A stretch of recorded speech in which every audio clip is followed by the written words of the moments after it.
ആവണങ്ങാട്ടിൽ കളരി Sarvatobhadram കലാകേന്ദ്രം PTA അംഗങ്ങളുടെ സഹകരണത്തോടെ കൂത്തമ്പലത്തിൽ വെച്ച് ഓണാഘോഷം നടത്തി.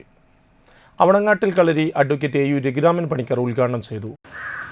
വളരെ സന്തോഷത്തോടു കൂടിയിട്ടാണ് ഈ ചടങ്ങിൽ പങ്കെടുക്കുന്നത്.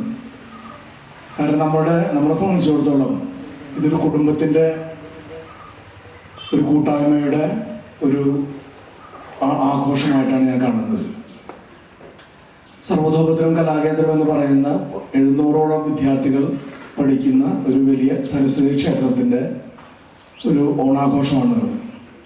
ഇന്നത്തെ ദിവസത്തിൻ്റെ പ്രിൻസിപ്പൾ പറഞ്ഞു, ഇന്ന് പല സ്കൂളുകളും ഓണാഘോഷ പരിപാടികൾ നടക്കുന്ന ദിവസമാണ്, അതുകൊണ്ട് തന്നെ പലർക്കും വരാൻ സാധിച്ചിട്ടില്ല. ഇനി നമ്മൾ നടത്തുമ്പോൾ അതുകൂടി നമ്മൾ കണക്കിലെടുത്തുകൊണ്ട് വേണം, എല്ലാവർക്കും പങ്കെടുക്കാനുള്ള ഒരു സന്ദർഭമായിട്ട് വേണം. ഇതൊക്കെ കുട്ടികളായിട്ടുള്ള നമ്മുടെ പ്രിയപ്പെട്ട ഇവിടുത്തെ വിദ്യാർത്ഥികൾക്ക് എന്നും മനസ്സിൽ സൂക്ഷിക്കാൻ പറ്റാവുന്ന ഓരോ ചടങ്ങുകൾ അല്ലെങ്കിൽ ഓരോ കലാകേന്ദ്രം പ്രിൻസിപ്പാൾ കലാനിലയം ഗോപി അധ്യക്ഷനായി. Kalakendram vice principal Kalamandalam Narayanan Embranthiri, PTA president Linda Vinod, PTA vice president KS Thilakan എന്നിവർ സംസാരിച്ചു. വിദ്യാർത്ഥികളും രക്ഷിതാക്കളും അധ്യാപകരും കലാപരിപാടികൾ അവതരിപ്പിച്ചു.